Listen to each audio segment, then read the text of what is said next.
Hello Facebook, it's me, Rachel, and I'm here to make another live review, which I'm probably going to be sending to different platforms, so excuse me for saying hello Facebook, in case you're following me from other places. So, as you can tell by the title, today we are going to be talking a little bit about my experience this year while I get ready and undo my hair. So I'm just getting out of the shower. So and as you can tell, my hair is dirty. Well, it looks dirty, but it's been washed. I think I washed it yesterday. So I just didn't get the chance to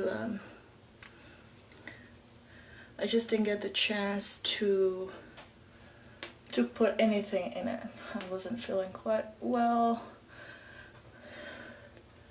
It's the fall and I just moved into Virginia and I'm kind of still getting used to air in here. It's crazy. There's so much pollen and weeds and and I think I'm just getting used to it. So yeah, so spring, and today's October, so the fall, the beginning of the fall has already been hard for me. So anyway,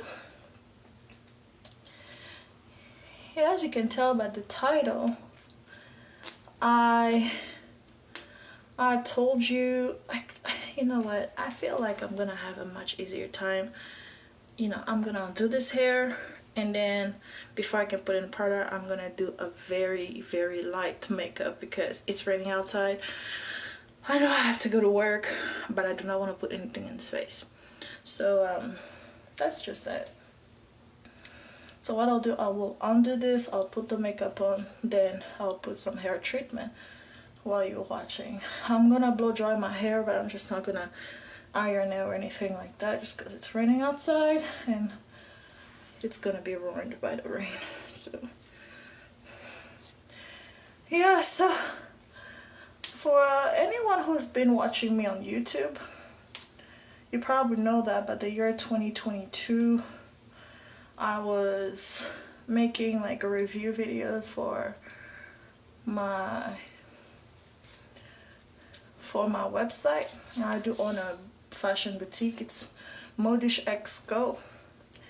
You know, you should check it out. I think it's pretty awesome. And so I would create video reviews for all those clothes and then tell you kind of like the stories of how I found some vendors and stuff like that. You know, to just kind of tell you stories about each clothes. And so I started doing that. You know, I was much busier because my kids were still young and everything. So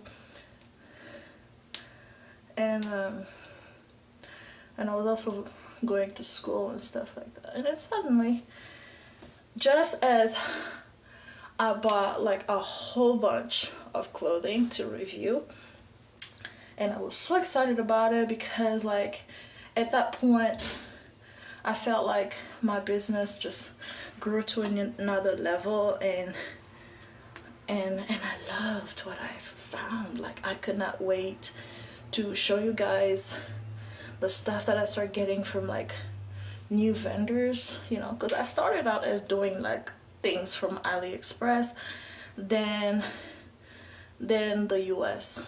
Then I found out like, you know, product that you can get from the US and stuff like that. And I was just buying samples. But the thing is, I fell in love with it. Like the quality was amazing. The shipping was fast. And I was really looking forward to really showing off the outfit and doing some reels with it. I think I did like the reels for just a few of the outfits, but it was not all of it. And I could not wait to show you the clothing from up close. They were great. Like the quality was amazing. Like if you've been following my site, there's like this flowy dress. Actually, I did the close-up video with that. I was like, this has to be my number one. And I believe that I did that in February of 2023, because I remember that it was icing outside because I was still living in Texas, and I knew that that was just the perfect opportunity with my husband being at home, you know, due to ice, that it was going to be the perfect opportunity for me to you know, create reviews and show you all those kind of fun stuff and whatnot. And so once I did, you know, I was happy. 2023 happened, and that was February. On February, I think it was sometimes around the Valentine, I don't know. You know, my children had to have like surgeries, and it was a scary time, but we went past it.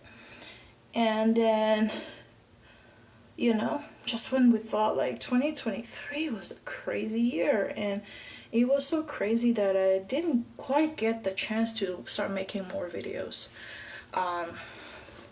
We just happened to be like at a crunch financially because of those surgeries, and we're just seeing kind of a lot of things, like, you know, because we had to pay the surgery, you know, though we had a good insurance from my husband's work, we still had to pay like the deductible and stuff like that. And then, you know how doctors do it. You know, there's like hospital bill, doctor's bill, anesthesia's bill. You know, it was just so overwhelming. So we kind of felt like we had to kind of start all over again, because at this point it was not just one kid, it was both kids. So, and with that, I was like, you know what, my growth, even though my business was growing, you know, by the grace of God, it was not growing to a point where I could, you know, pay off the thing. So I had to get a job, and which I totally enjoyed. I got a job in the summer. I worked at a YMCA.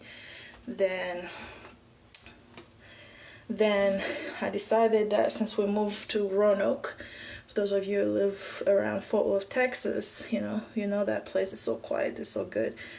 Then I was like, since we weren't living in Bedford anymore, I knew that maybe I had to find a job at Roanoke because it was not as far away. So I started working at a daycare at the Mother's Love, which I absolutely loved. And so I love that place. And then just as we moved to Roanoke, because we did move in June 1st, and then just as we moved to Roanoke, we were told that, you know, my husband had this job. His job told him, hey, there's an opening about this position, you know, it's better pay, better this, all that, and we really want you to go there.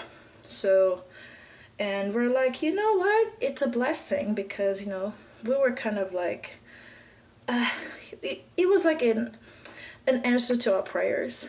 You know, we liked it. We knew Virginia was going to be expensive. We were like, you know what, we're doing fine. You know, we're going to be fine. And by the grace of God, we moved. So at that point, it was going to be like the second time in that 1 year that I was going to pack my entire house while I was working and then move on to Virginia. So that was quite a bit of a change. So I was preparing that once we got everything situated here in Virginia, that I was finally gonna start making the videos of the clothes that I bought that I'm living here for reviews. Because I bought those clothes for myself, okay?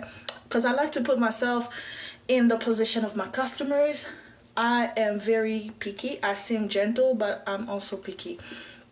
So I feel like if I can be hard to myself and be honest enough with myself, then my customers will be happy.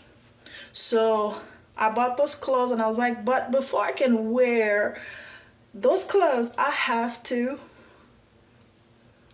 review it and tell you a little bit of story, because I also have some tags and I wanted to tell you all about it. And I was like, 2024 is going to be it.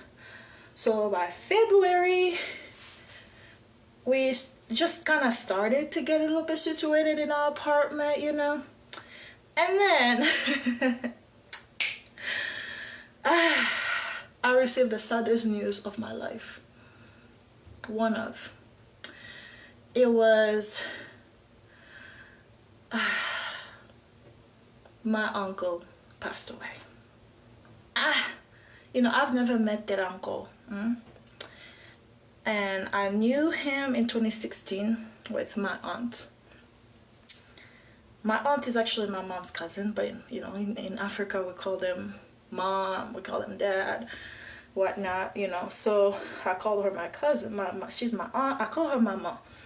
So my aunt lost her husband, who had been nothing but kind, a little bit annoying, but man, I've never met them, but they have treated me better than the people that I've met in my life.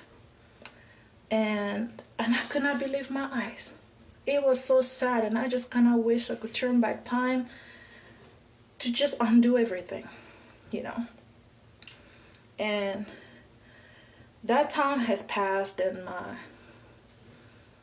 just as we were just like trying to move past this time, then my husband one time in April 26th calls me on the phone as he was picking up my son from school.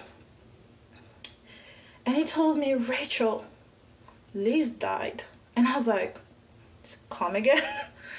And she's like, she died so suddenly. Nobody expected that. She texted us like 2 days prior to her death. We haven't responded even to her text yet, just because we're still kind of thinking about what she was asking us before we responded. And we're like, there's no way she could have just passed away like that. It was like a joke. And I can tell you that up until this day, it is still like surreal to me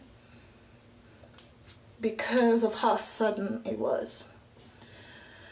And then just as we were, continuing to grieve her and stuff like that, my aunt from France, who I just told you her husband just passed away, called me.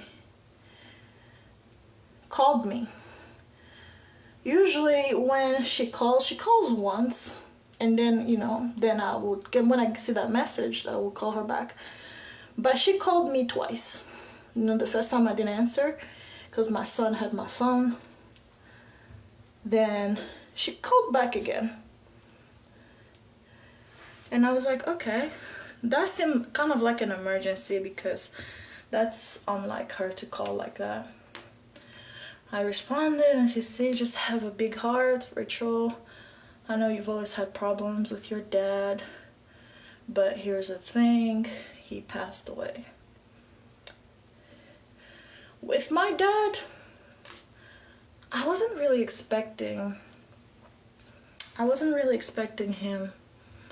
really surprised, at least not as surprised as I was with the two other people who previously passed. Because I was like, what?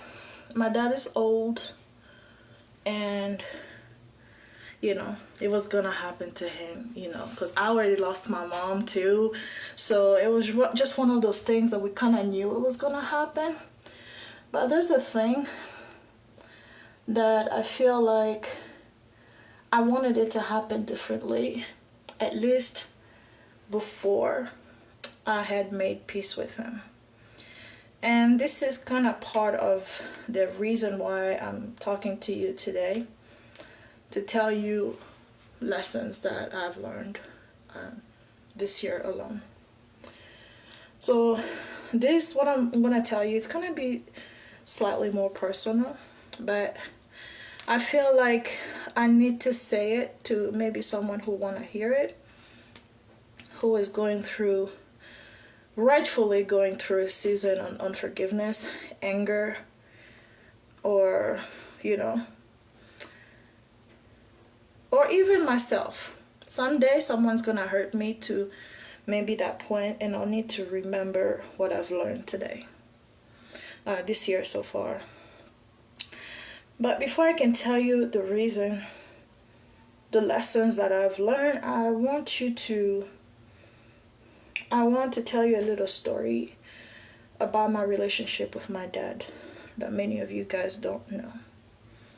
My dad was a good dad. Not just saying it because he's dead. He was a good dad, but he was also human. Okay. He was also human. But you know, in life,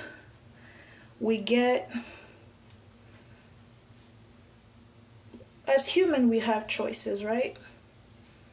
We have choices to do the right thing, to choose whether to do what's right or to do what's not right.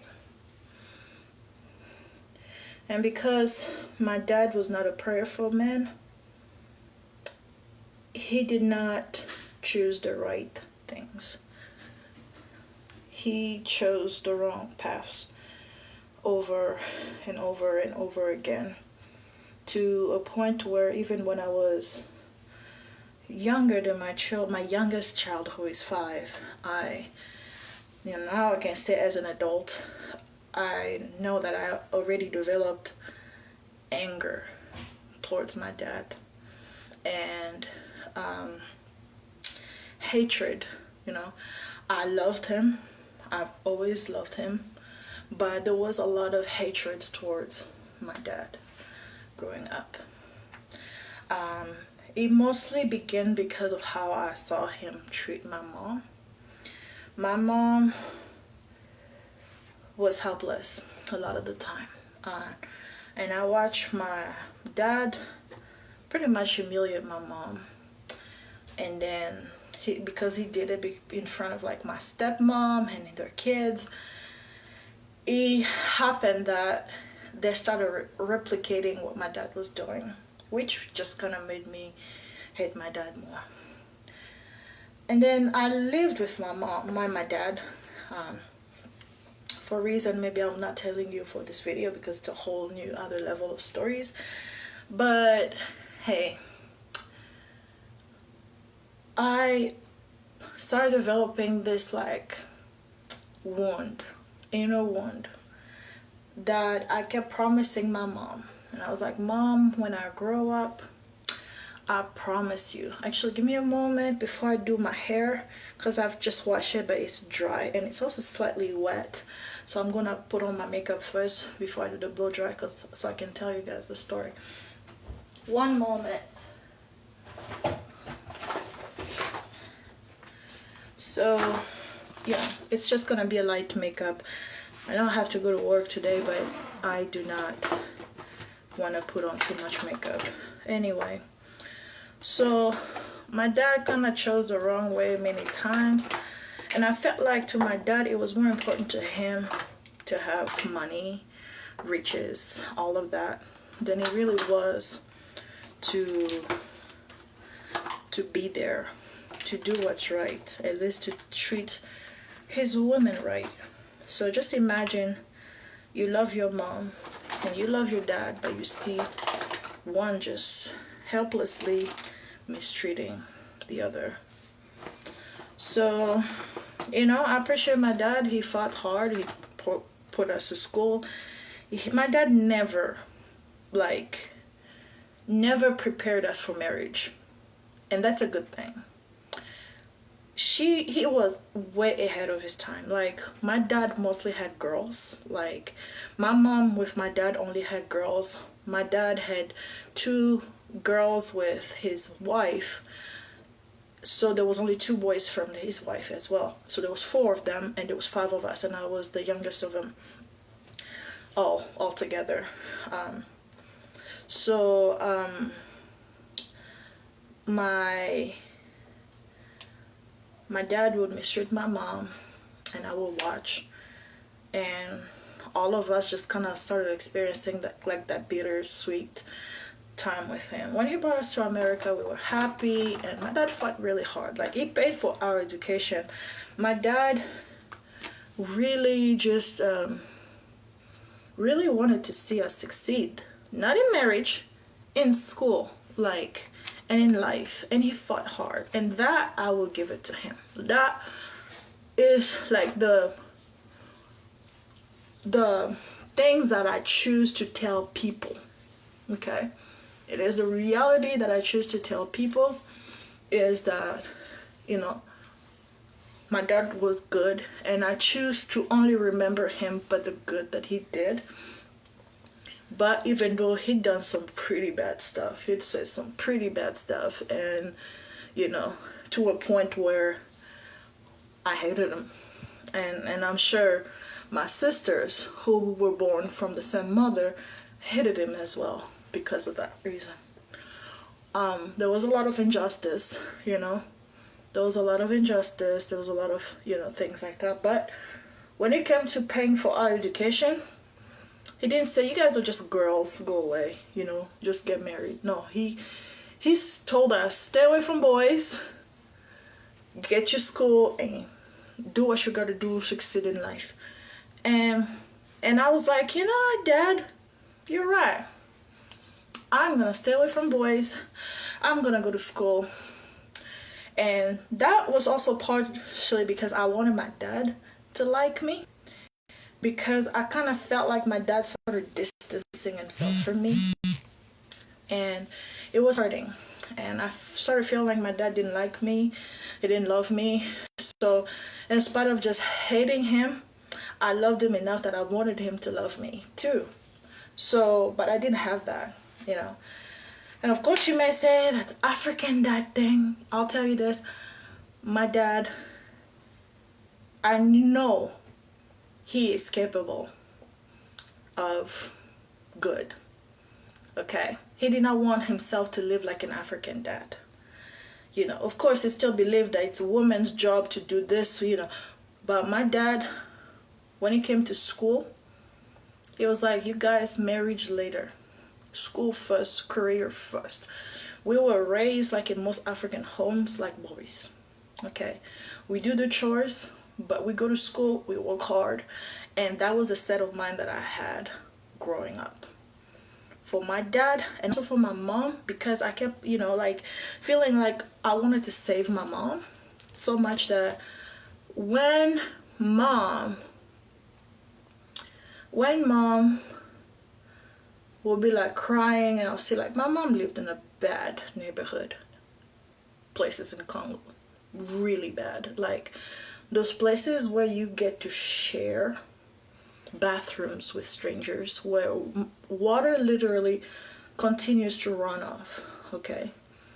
And my mom was mostly supported by her brothers in like Canada or Europe, because there was a time where my dad was so angry and was like, I'm not supporting you, and go away. And my mom even sent the rest of my siblings to live with my dad for a little bit because she had nothing. And there was a time when my mom was homeless that I remember it clearly, and I was like 5 years old. And so that was you know, we had to live temporarily like at a friend's house for a little bit, and just her with 5 kids. So with that, I remembered, I was like, Mom, I'll work hard for you. I used to tell my mom, Mom, I'm gonna be a CEO someday. I'll work hard. Someday I'll get you out of this misery. Because I saw what I saw, right? So, and I worked hard. I stayed away from boys, and I was a girly girl, fashion, makeup. You know, if you've met me in high school, you know, I was worse in Congo. Boys, they were behind me like crazy. and they drove me crazy, that there were times I pushed them away and I was like, you're not getting any of this. I have school to go to. I need to focus on that. And, and I had to literally fight myself off on a guy who wants to have a relationship with me. And I'd be like, don't you dare tell people that we're going out. I don't like you. I like school. And I hung out with girls that were like me, who had ambitions, who had visions. And that were the kind of people I hung out with, the nerds. And so how it happened, so when we came to America, right? We came to America with my stepmom, my sister, who we shared the same mom, and then two of my step siblings, one a boy, the other one a girl. And things just kind of started feeling a little bit awkward, hard. And that was also the time where I started realizing that, man, my dad hated me. And I don't know why. I don't know what I've done to him and stuff like that. And because my dad was, and everyone knew it, my dad loved my sister from the stepmom so much. Oh my goodness. However, she hated me for a reason I don't know. And even I'm the youngest, okay? He hated me so much that my sister and everyone knew. And my sister, whose name is Yasmin, she would literally, knowing how lucky she was to be loved, she would literally, like, hi Rovia, she would literally get herself in trouble knowing that she'll get away with it. And I hated that. Not just because she got away with it, but it was because there was some times when my step family would punish me. Because I knew that if there was a time my dad was like, if you touch my daughter, and she was talking about Yasmin, I'll stop paying your bills. But he didn't say anything when I was abused, when I was this. I was mostly just blamed, right? And so he would say nothing. So what happened was my sister would get herself in trouble so that I would get in trouble. And that was how life was. And there was a time when I was like begging her, like, hey, don't do this, because everything you do kind of falls on me. They're taking the anger that I have against you on me because they know that dad does this. And I thought maybe my sister didn't know that what she was doing was kind of hurting me too. She said, oh, I know. And I was like, you know? And you continue to do this? She's like, oh, so? Because like me and Yasmin also, like, we never get along.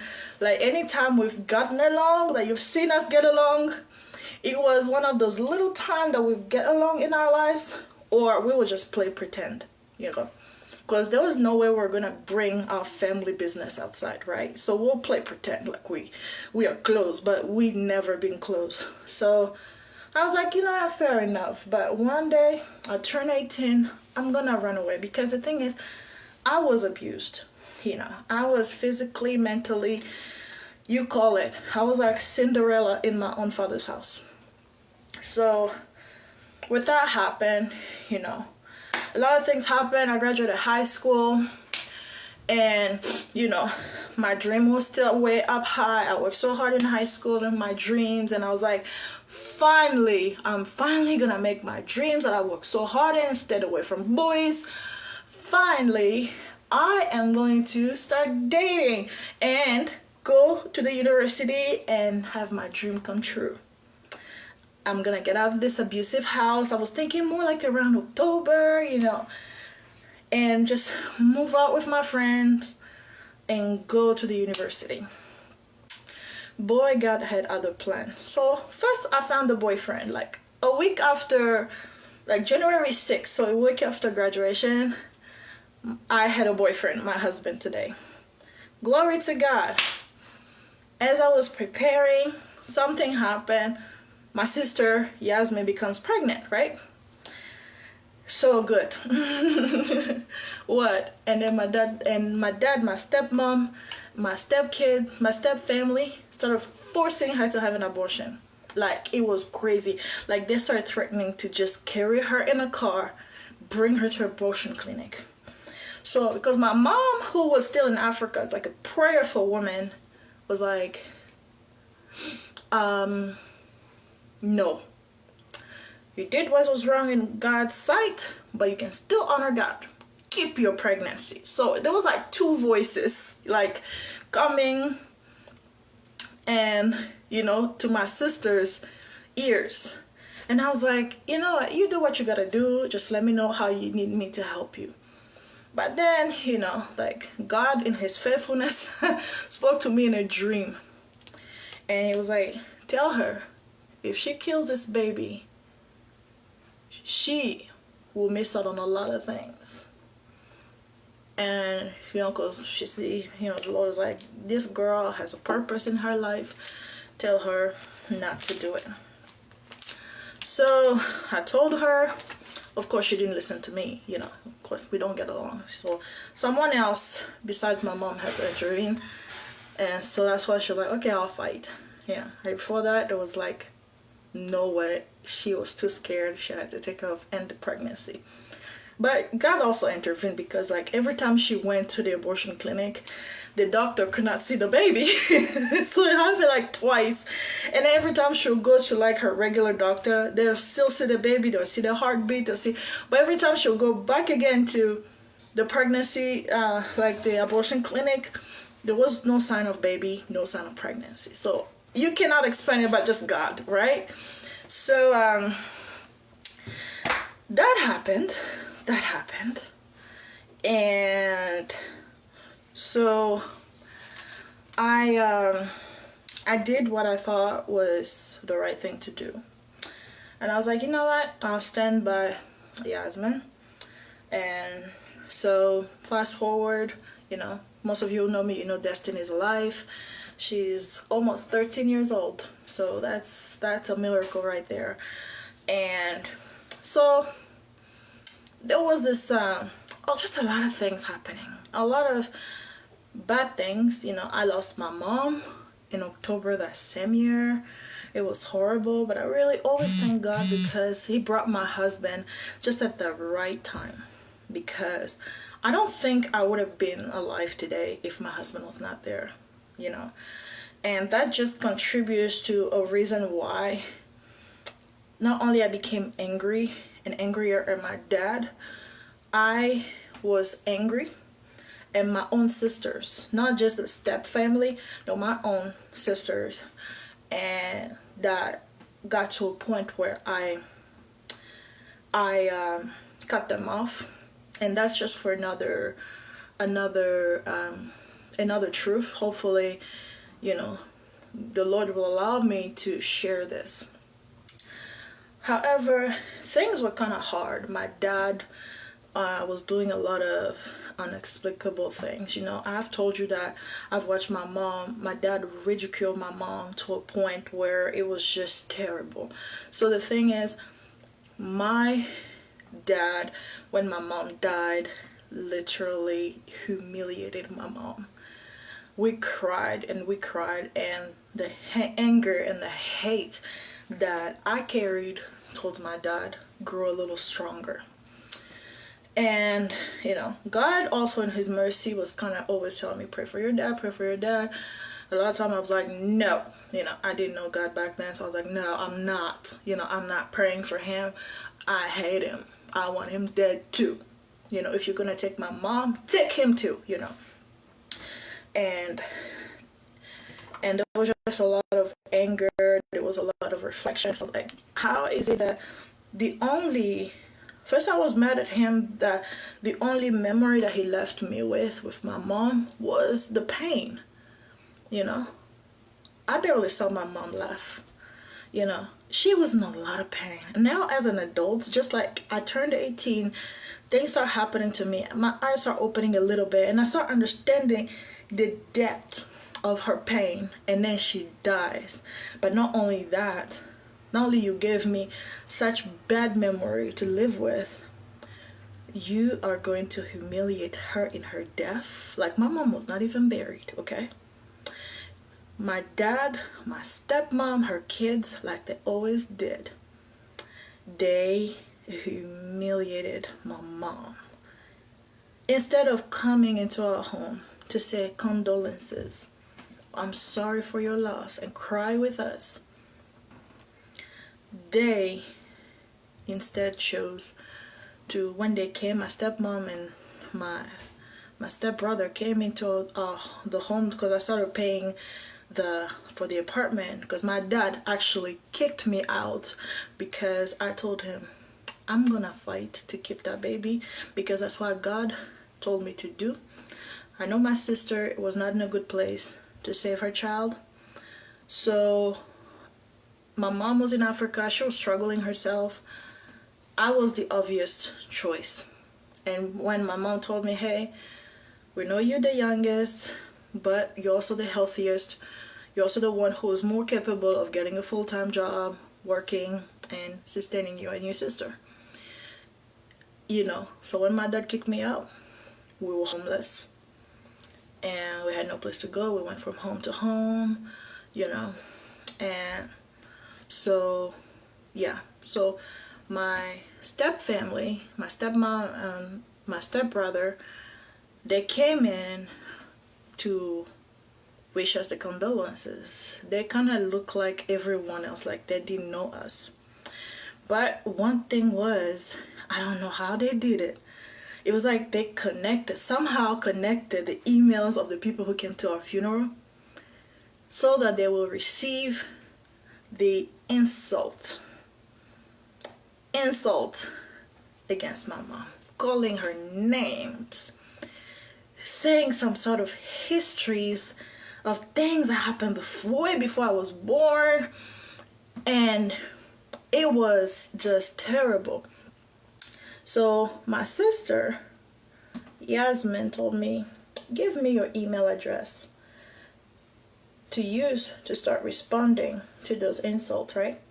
So I gave her my email address, and I should have not done that, because a lot of the time people thought that was me who was responding, you know. That they didn't know that I gave my email, you know, I opened my email so that my sister could use it. And so I hated my dad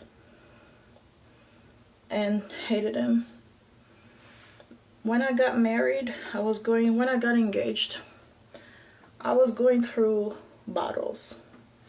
Just a lot of consequences for my actions, okay? It wasn't that my actions were bad, but there was consequences, and consequences that cost me a whole lot, right? But it was things that I was trying to avoid. Like, hey, I stayed away from boys because I didn't want to get pregnant and then be left with kid, right? After all that, I graduate, someone else becomes pregnant, then you're forced to do what you always be afraid, right, to do. So things happen. I was blessed enough to have good in-laws, you know. They accepted me to live with them, you know. They knew that, hey, because I've told my husband, like, from the first time I said yes to be with him, that, hey, you're not touching this cookie. It is sacred. Do not touch, okay? So because they knew that, it was kind of easier for them to decide, hey, maybe it would be safe to let you, you know, live with us for free and whatnot. And then so, you know, the pain happened. There was a lot of pain, and there was a lot of anger. Oh, I hated my dad. I hated him with all my heart. All my heart. So when my husband proposed, with everything I was going through, everything that I had learned, paid for, I'll tell you what. The African wedding happened, which was a big pretend. We were like, hey, we are family, you know. But behind closed doors, there was a lot of bad things that were happening, things that were being said, and I remember the last talk I had with my dad was maybe January 5th. It was to tell him I'm tired. It was a real serious, first and last serious talk I had with him. I told him I'm tired. I told him I want to forgive you for what you've done for me through my entire life. And I told him that I was sorry, you know. I told him that, you know, and it went as well as it could. It was awkward. It went as well as it could. And I thought maybe this could maybe fix some things, and it did not. And so my dad, I hated him. I was announced that he did something so terrible that I even had a talk with him about. But he did not honor my request. And it has something to do with my mother. Ways to honor my mom in my marriage. And my sister Yasmin told me that he did just the opposite of that. Oh Lord. You know the pain that there is. You see your mom suffer in the hands of this man and his wife. Because my stepmom, she has a mouth, okay? And it's hurtful, the things she says. And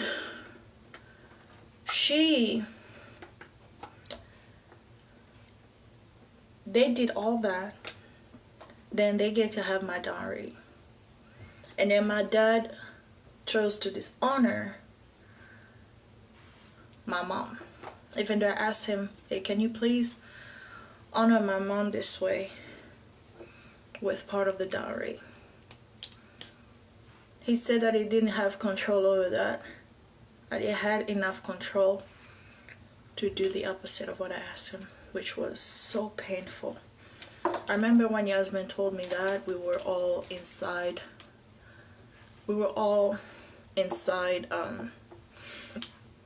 A car she was driving. I was like, stop. Like, I had this gut in my stomach. I didn't know whether to cry, to scream. I didn't know, like, how to react to that. I burst into tears. I was like, I don't want to be married anymore. I don't even want a wedding because, you know, I was already planning for a wedding. There was a lot of problems that was already in my head. Like, you know how everybody like wants to have, like, you know, you have a wedding, but like all the family members, even the one you don't talk to, they want to make everything about them. I had that. And I was like, by March, I was like, I don't even want this anymore.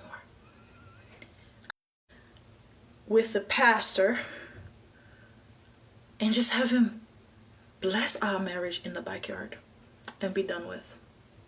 I'm done. But one thing I did not realize was I was done with my dad.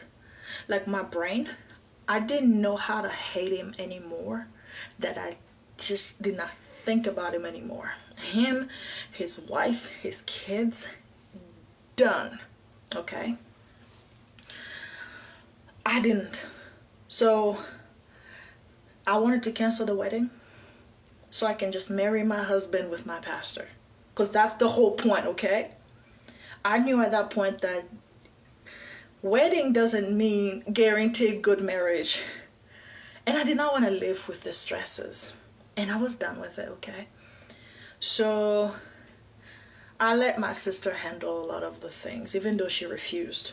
And so I was like, okay, maybe I just have to deal with it on my own, and my husband will come and will help me and stuff like that, you know.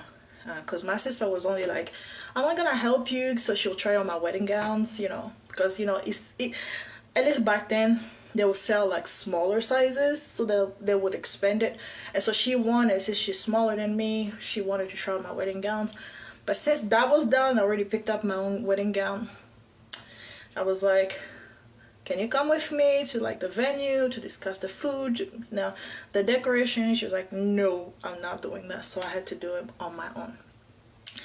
So when that happened, I started talking to the DJ, talking to the things. I was like, you know what, father of the bride, you know, groom, I would just have a groom's dance. I had the option to not have that, but I said, let's have it. My husband can have it. That's fine.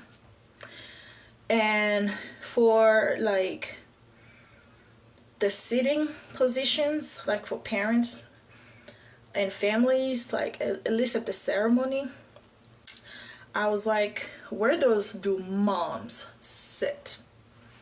She's like, oh, well, first dads have to sit at the corner, the last corners, and then mom have to sit in the second chair after dad, right? And I remember just telling the venue, okay, good. Put my mom's photo and flower at where she's supposed to be. She died, but I still want her at my wedding. I still want her to be part of the wedding. So she's gonna need a chair. I don't care if you leave that empty, but nobody's sitting on that chair. Nobody. So my husband was like, but your dad will come and your stepmom, are you sure you want to do that? I was like, I do not care. I don't even want to hear about that. The thing is, they're probably not going to show up. What I care about is that my mom has a sit. Okay. So that's what happened. Everything that had to do with my dad, I was like, do not talk to me about it.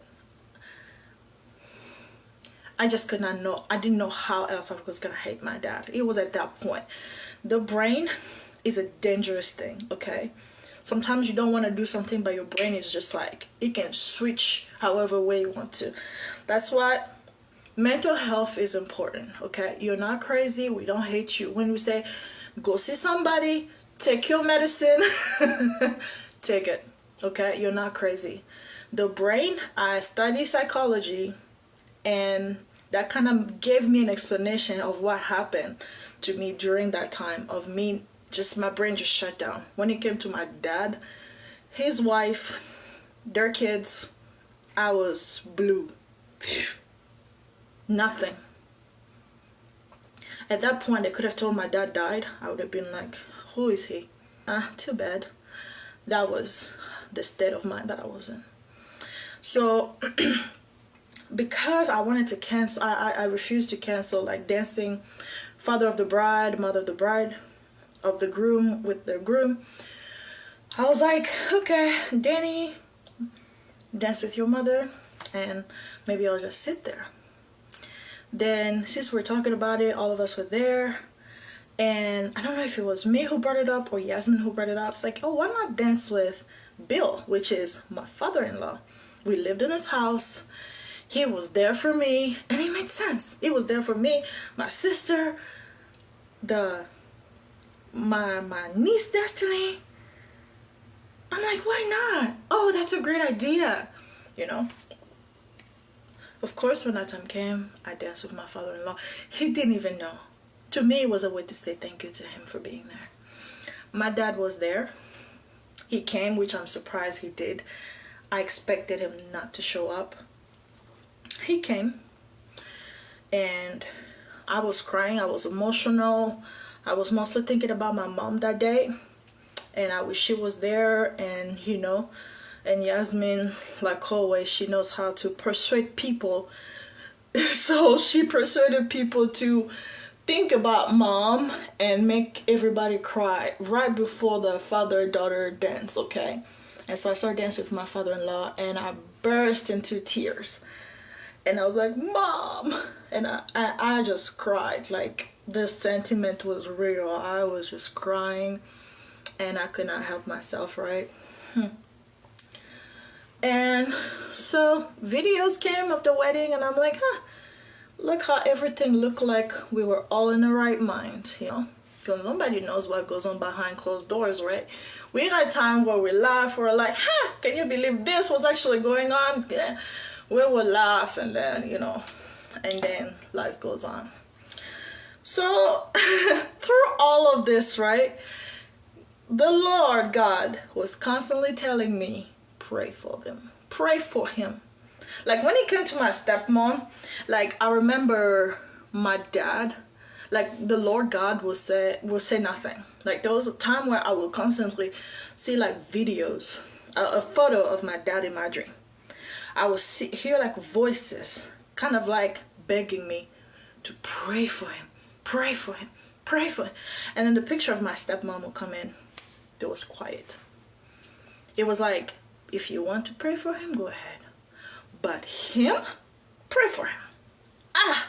I was like, that's not fair. Okay. So I lost a child, my first child. And then God kind of visited me around that time. That's also a different story. I got a bunch of testimonies in my life. So you see me in church, I'm just crying, praising God, my hands up. I know why, okay? I've got tons and tons of testimonies. So, but I have felt in my heart for so long since my dad passed away that I should share about forgiveness. So after a while, the Lord started just like telling me, pray, pray, pray, pray. And I was like, Lord, I get it. I'll pray for him. So, you know, I got to a point where it was hard to pray for him, and even people around me who were like newly hurting me and constantly eating my heart out. I got to a point I was like, Lord, I'll do it. But the thing is, I hate them so much. I want something, I don't wish bad people, you know, something bad to happen to them, but there are some, so to people, but some people have gotten to a point where I would not wish you well. Like, live, die, I don't care. Okay? But if I had to pray for someone, also God to forgive them. You're joking, right? I felt like God was punishing me. I was like, you want me to, do you know what he did to me? And so the Lord put in my heart to pray now so that I can begin to pray now so that I can begin to ask the Lord God to give me the strength to pray for them. Difficult seasons in my life was praying for my enemies, especially my dad. I hated him the longest. And the more I pray, I realize some things are happening. I had what you call compassion. So you know that cloud that I explained to you that happened in my brain, that like my dad was pretty much like gone. So I think it was like 2020, 2021. I was looking, I found like my photos of the wedding and stuff like that. And I saw that when I was crying with my father-in-law, I saw my dad's face. That was the first time I thought about how my dad could have felt. The embarrassment that he felt.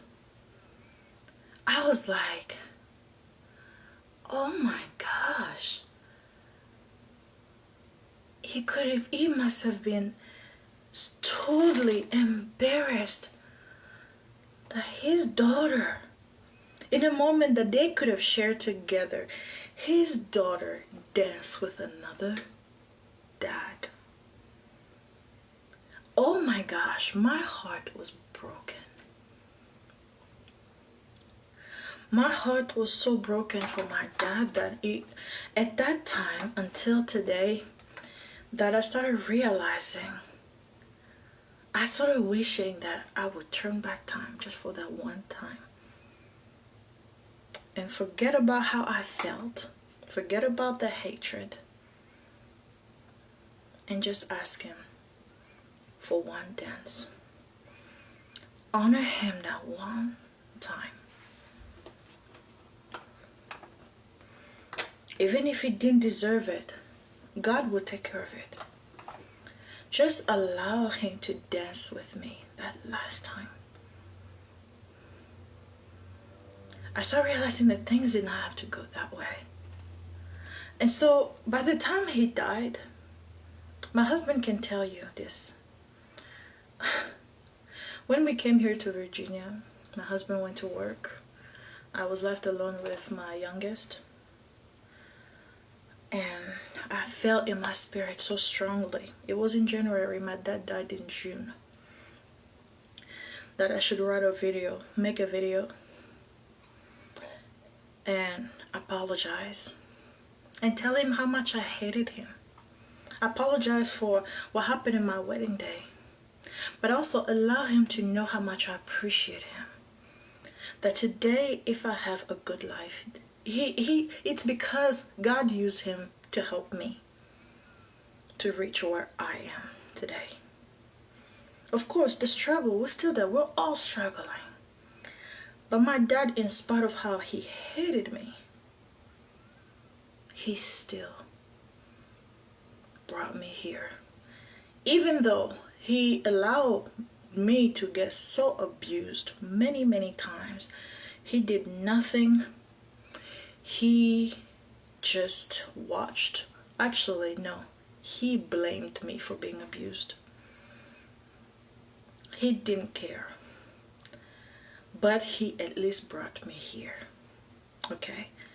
I know most of you will say, and I also say that his duty is to take care of his children. But the thing is, knowing how my dad felt about me, he had every chance to keep me in Africa.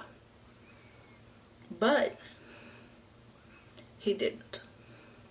My dad, in spite of how he felt about me, liked me even for my slightly bit higher GPA. He had faith in me. Then the people that I found later in life who said they loved me, but they did not believe in my dreams. My dad pushed me. I know it was for his own pride, because my dad was a prideful man, arrogant man. Like, he never bought anything for himself. He bought it for other people to see. Okay? He wanted me to be a doctor, just so that he can say, I have a child who's a doctor. Okay? He mistreated me. It didn't make sense to me, honestly. Like, I was like, you want me to become a doctor to be successful? Because my GPAs was slightly higher than my siblings. So he put me up front. Like, I was like my dad's trophy. He would show everybody, I have a child who can make this GPA and that GPA. But at home, I was the least liked and the least loved.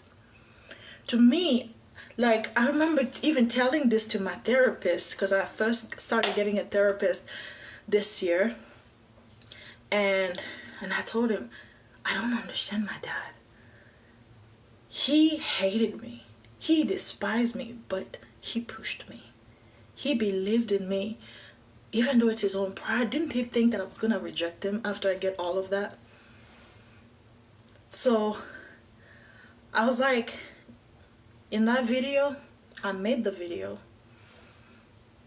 Then I had fear. I erased it.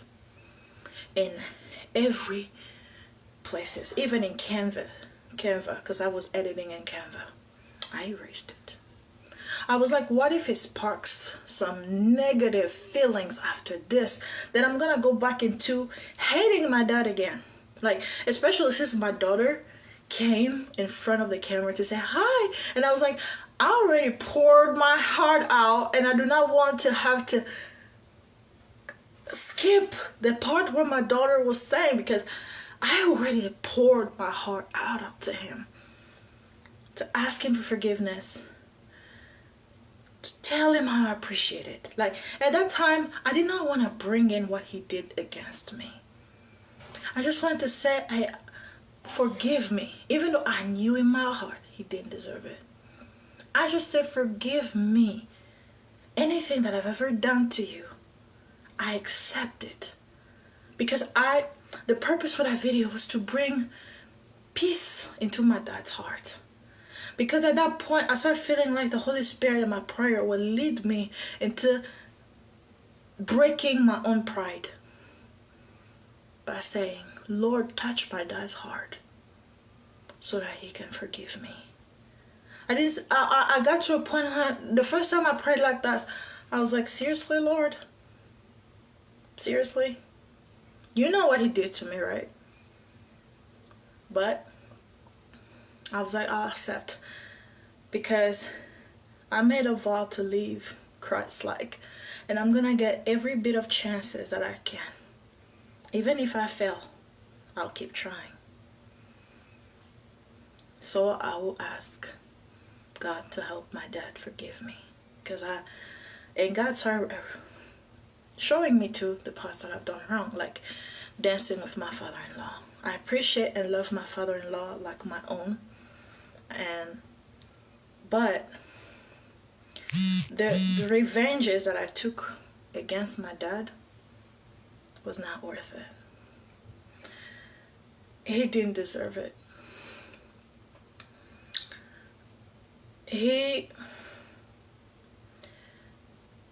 No. The Lord said, vengeance is mine.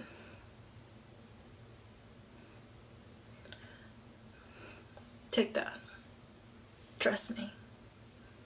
Vengeance is mine. See, my sister-in-law passed away.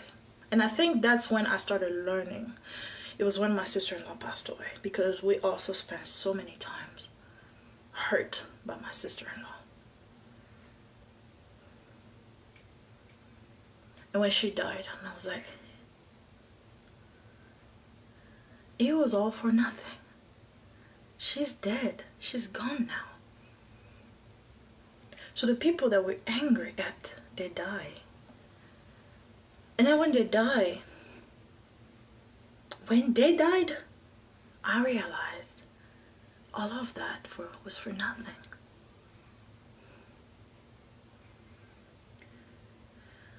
I'm angry at mortals. They are mortals. They die. But I thanked the Lord God that I did not spend my breath. That he told me to forgive my dad and even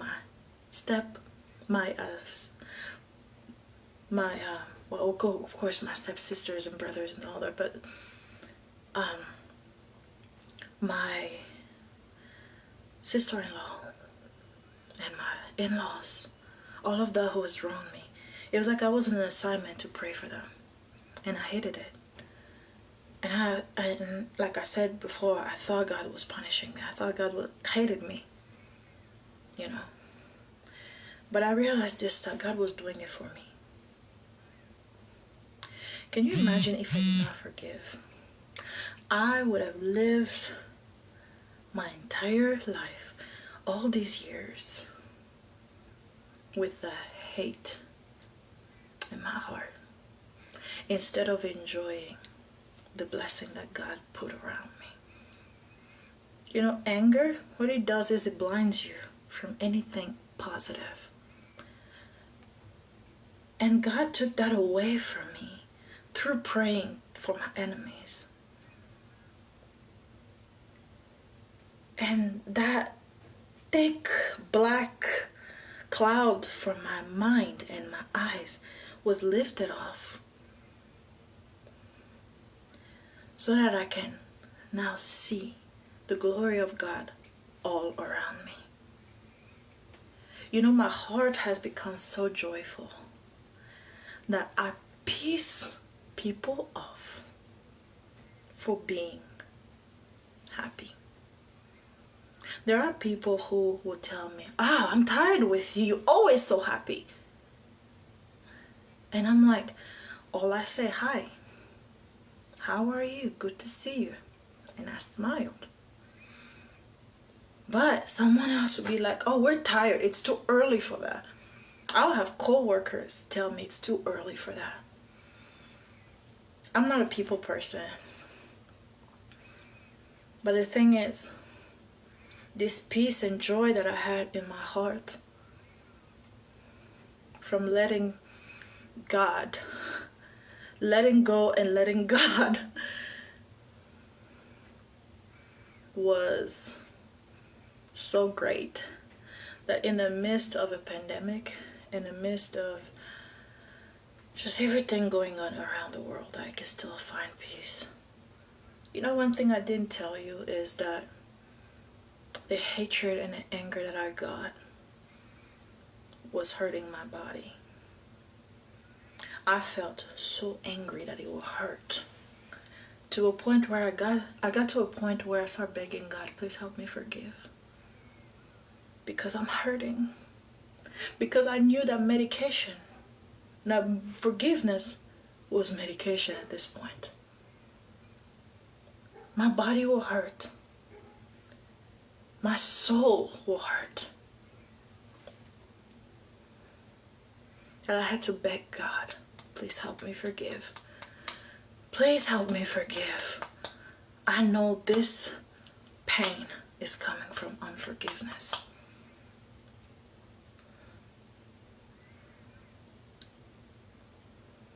So I want to encourage you.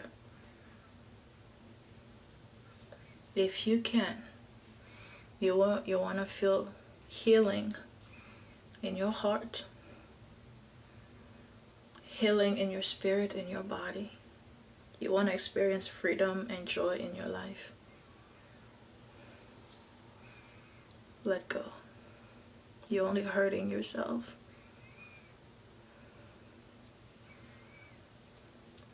Let go and help God to help you to let go. Because here's the thing, forgiveness, how do you forgive? I don't know. I don't know. I had that question myself. I don't know. The Holy Spirit did everything.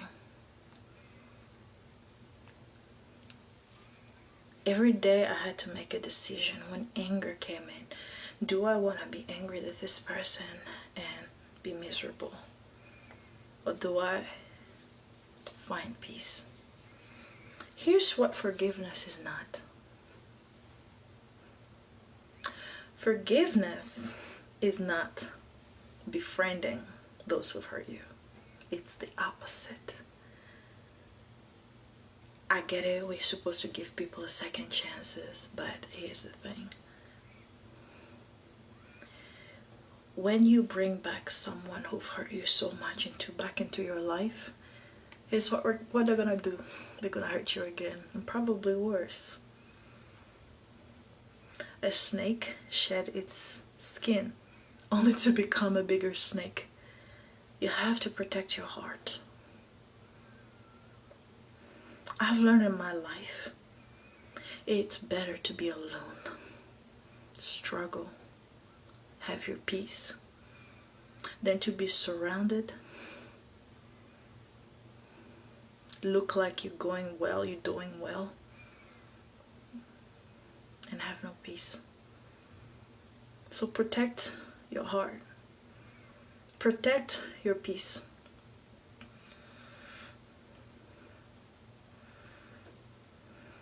But on forgiveness, now that my dad died, oh God, it's not worth it.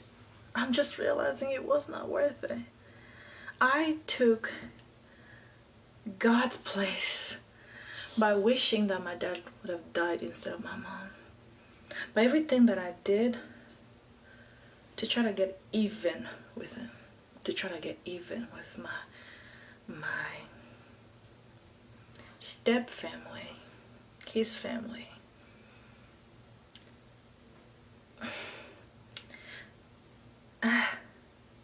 It's like I was eating poison, hoping for them to die. And I was only hurting myself. But love I love God, and I love him that he loves us so much that he brought his son to teach us about forgiveness. It is the most freeing things heaven ever.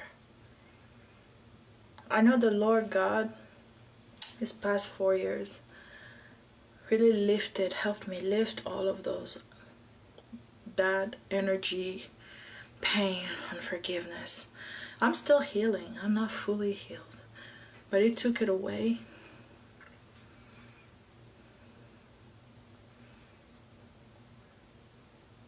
But that is 4 years out of 5 years. 4 out of 5 years of peace that I could have had.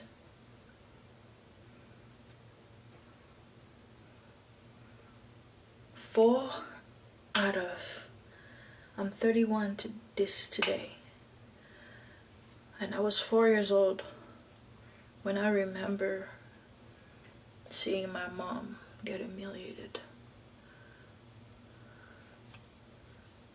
So, 29 years, 4 out of 29 years. I know I was still living in pain, and it was hard to forgive, and it is hard to forgive while you're going through pain. But once you're out of it, don't live like you're still in it. The best revenge you can give to someone who hurt you is to live your best life. I don't let my past define me or control my future.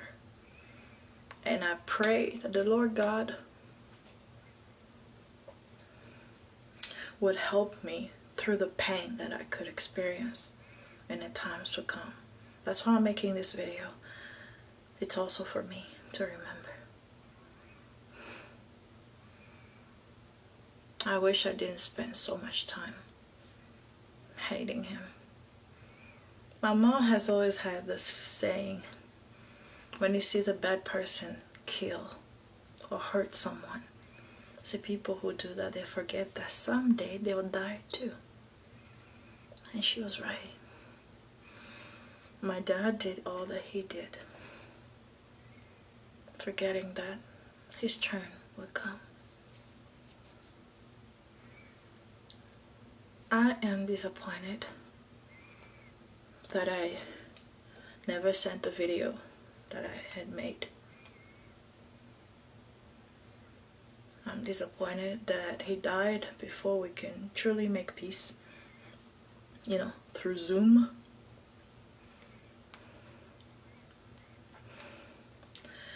I have always prayed that my dad will never see our children. It's the same prayer I've made for all my siblings, even for my siblings, and including the step family, half family. Here's the thing, it's not out of anger. It is because I know what I've been through. I know what I've seen. I know what I've heard, and I do not want to expose my kids. That's why you don't see them on social media. They're cute though, but you don't see them. You probably never will.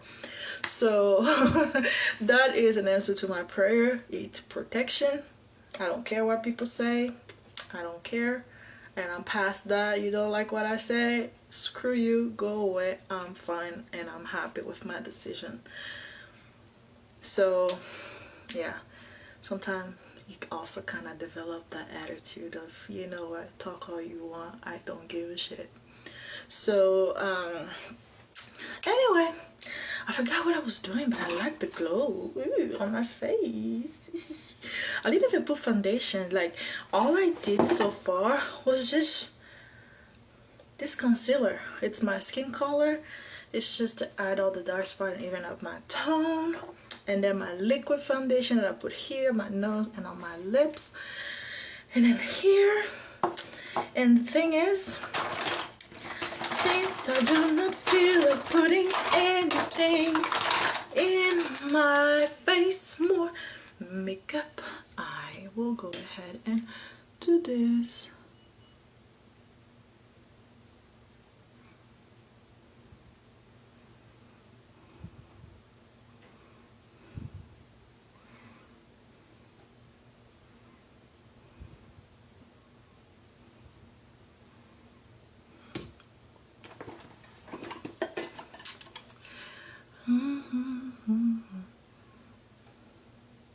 Yeah, I have decided also that I will not put on any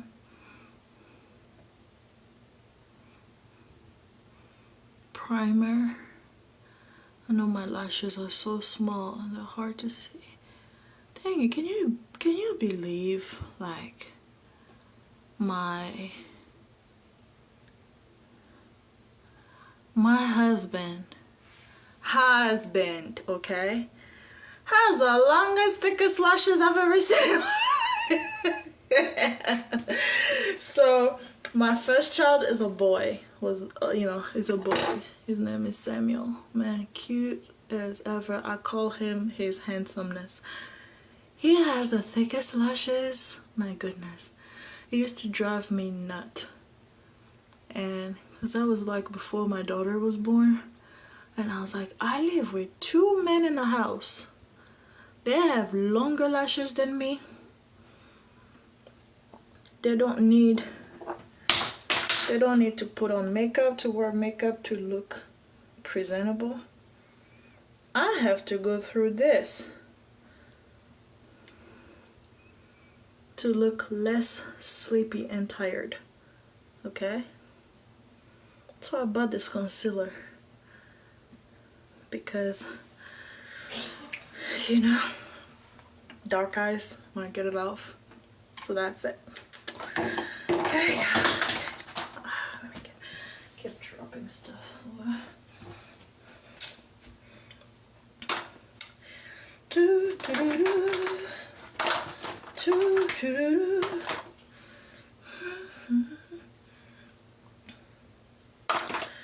Yep.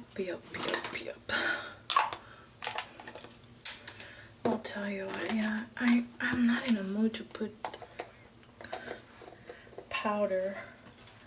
loose powder on, but I did put my serum, so my face is kind of shiny, especially my nose.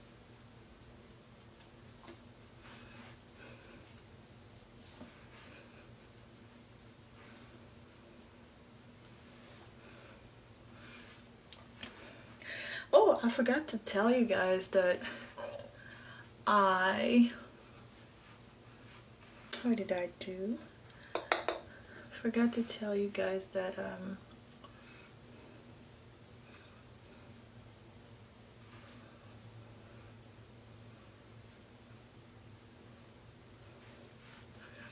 I bought this new wig from AliExpress. I wanted to do the review for it, but we're kind of running out of time, and also it needs to be chopped because I opened it and I tried it on and it was kind of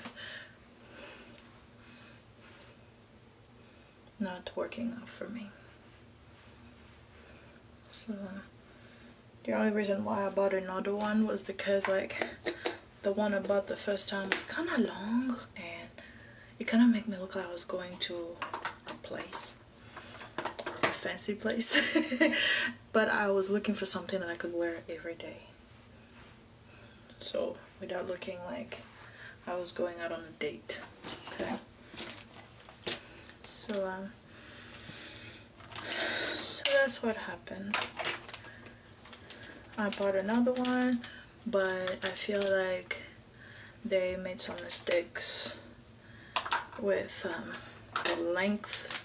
It was kind of like chubby long at the front and shoulder, and it was not on purpose. I think it was just an error, and it looked like it was an error. So I have to fix it, possibly put some layer on it,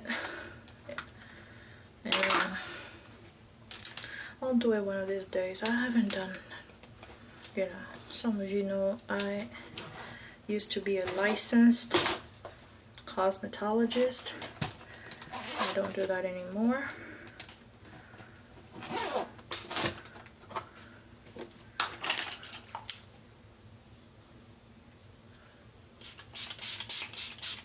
But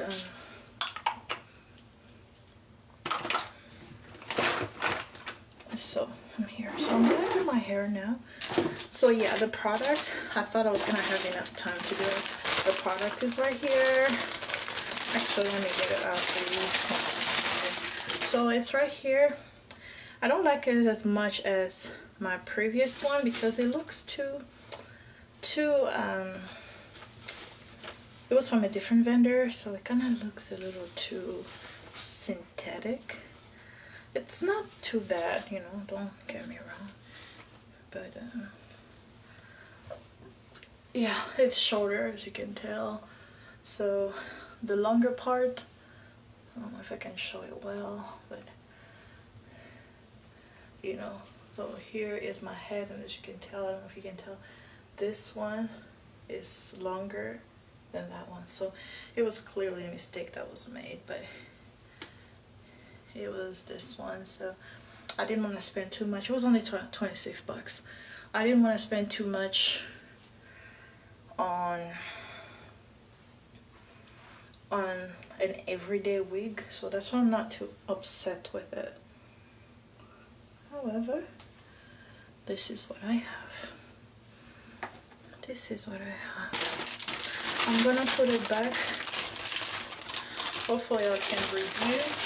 I can start reviewing things faster.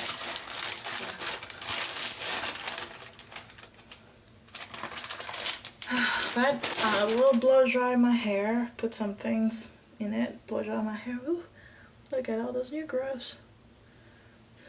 I'll blow dry my hair. Yeah, I did lose part of my hair here. I think I was getting my wig off and I accidentally yanked it out, so that's why. So we have my biotin water. It's biotin, rice water with biotin, and then peppermint, rosemary, and sage strengthening oil, and keratin hair oil. So keratin is just more protein. I actually need to what do I say this? I even forgot what I was about to say. Can you believe that? Okay, I'm gonna go downstairs and not downstairs, just down here, and get some more hair product, because you know how we do it. I'll be right back.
Okay, this is just some hair food.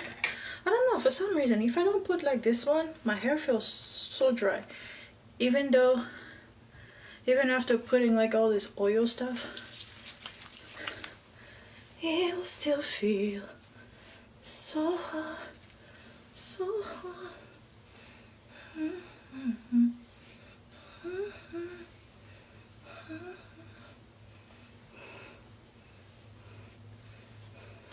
You know, I can't believe this is me, you know, putting on lighter makeup and doing my hair out online. Oh my goodness. You know, motherhood really changes you and humbles you at the same time. It humbles you. Now it's like, as long as I'm not showing outside naked, I don't care about how I live. The thing is, I just want to get to where I'm going and back. Okay? So, motherhood is hard. I don't know how single ladies do it. It is hard. Oh my goodness. Like, I wish I had more talk with my mom. Like, I didn't even think I was gonna get married. It just kind of happened, you know? So I never asked those questions. I was too busy thinking about my career. So it's like, I have kids now. And I'm like, not only being a woman is hard, being a mother is another level.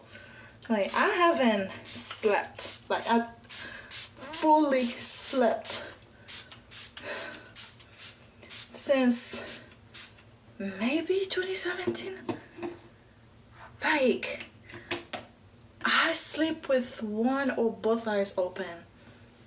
And I cannot help myself. Like, my kids could be in a different room and I would still worry about them. And I don't know, like, I used to think my mom was so uncool. Oh my goodness, my mom was the kind who was like, you guys are not doing sleepovers, you guys are not doing this, you're not doing this. And I was like, dang it, she's mean, you know? But now, whew, I understand. I turned into her. I am so protective of my children. Like, it got to a point where I'm like, if I don't trust you, don't come near my kids. None of my siblings ever seen my kids. And I didn't even know I was pregnant with them. So it's like, I'm like, you wronged me once? Good. If I have my kids, you'll never see them. And I'm just fine with that. I guess that's what life really teaches you, you know. It's like when you go through a lot in your life, especially like when you go through abuses, you tend to be overprotective of the people you love. Like, I'm just as protective of my husband. Like, we were joking yesterday. I was telling him, like, there were some people, you know, I was kind of reminding him of like the time when I had to fight because someone was being disrespectful to him. And usually my husband was like a good person, like a saint. He was like, Rachel, it's okay. I'm like, no, it's not okay.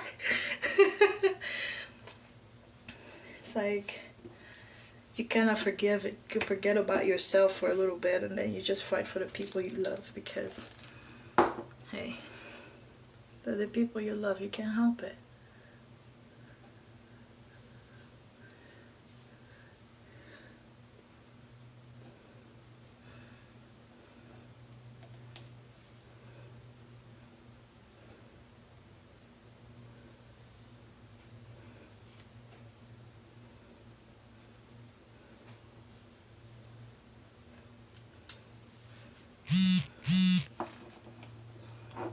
My phone is buzzing.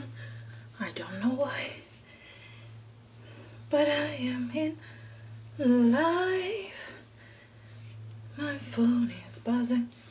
And I don't know why.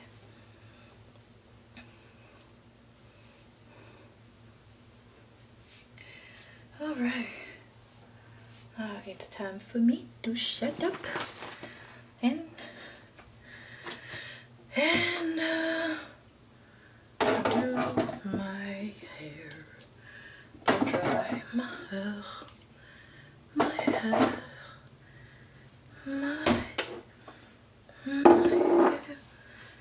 This time, just putting the excess hair on my wig.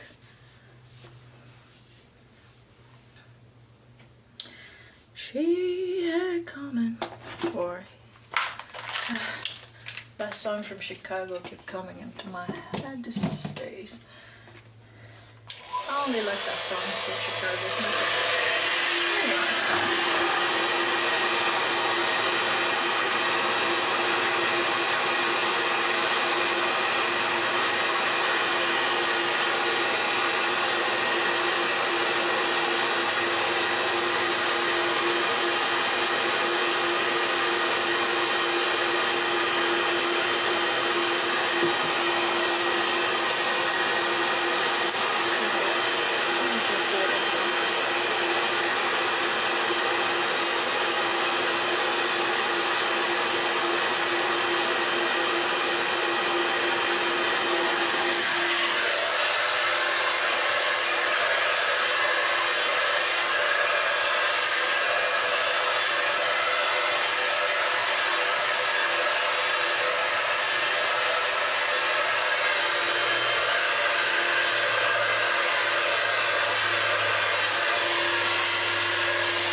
Ooh, greasy.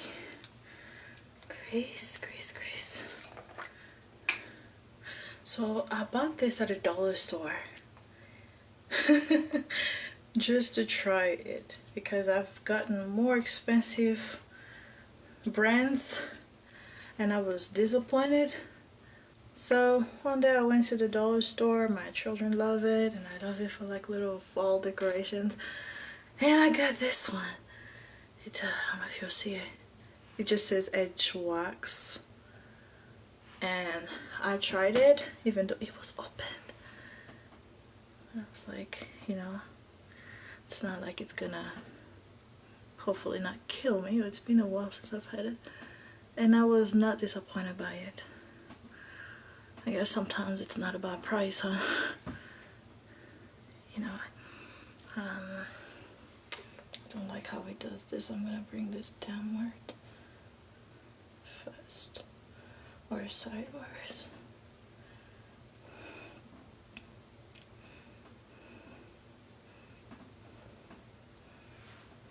Yeah, I think that's kind of the sad part, is how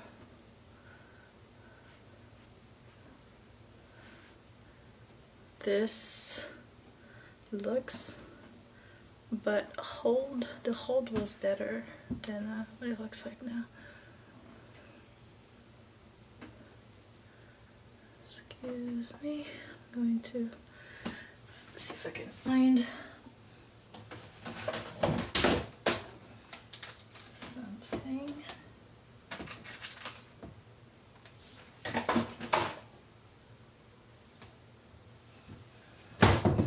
Okay, there's a little brush. Oh la la. Brush, brush, brush. My goodness, it's so white. This was not happening before. I guess things are expensive for a reason, even though it worked pretty well back then. But it was giving me a better hold than my more expensive ones. But I guess now I see why it was cheaper. But anyway, I'm gonna put a wig on it anyway.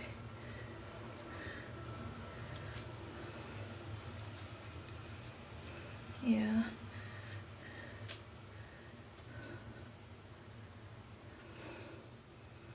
I feel like I've gone a long way with my hair. Look at that, it's so white. Ugh. I've gone a long way with my hair.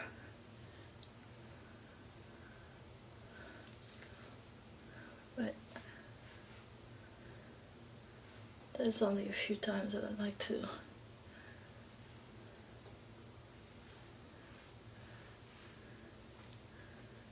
see, I've put too much oil.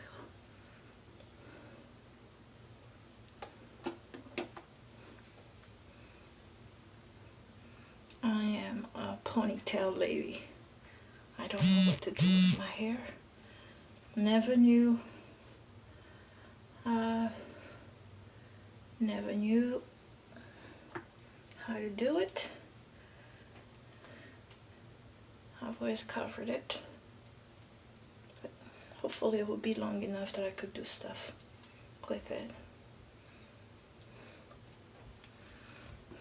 someday. Alright, alright. I would like to bring this back. I would like to bring this back. Alright, alright. I'm just putting off some of the makeup stuff. And here, there is some space.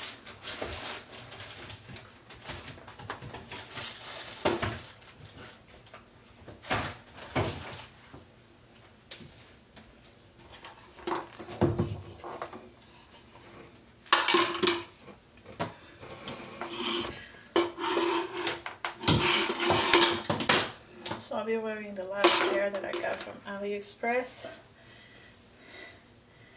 for hopefully the last time this week. You know, last time at work at least this week.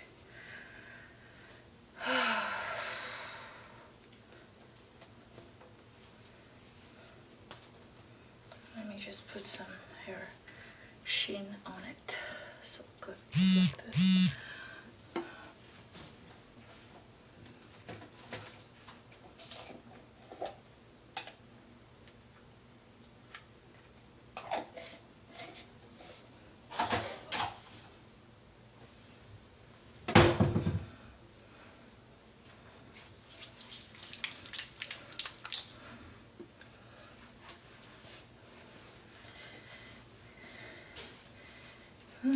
Kianayo Yesue, Esikolingaye. Kianayo Yesue, Esikolingaye. Yamasue, Kianayo Yesue.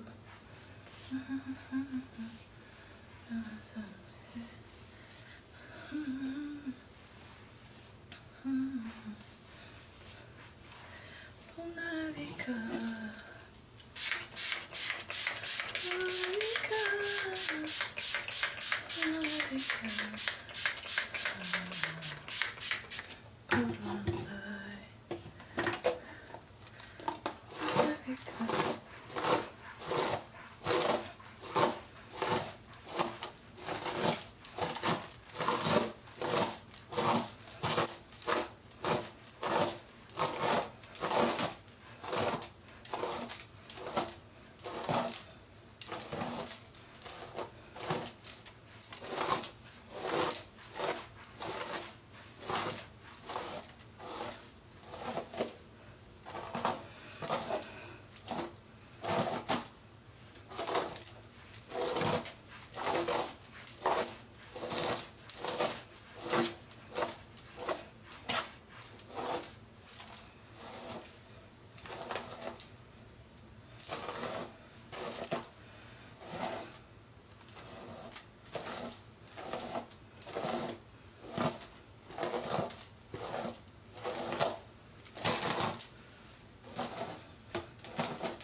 Right. You know what? I'll wait until I'm ready to go to work so I can find the nuts.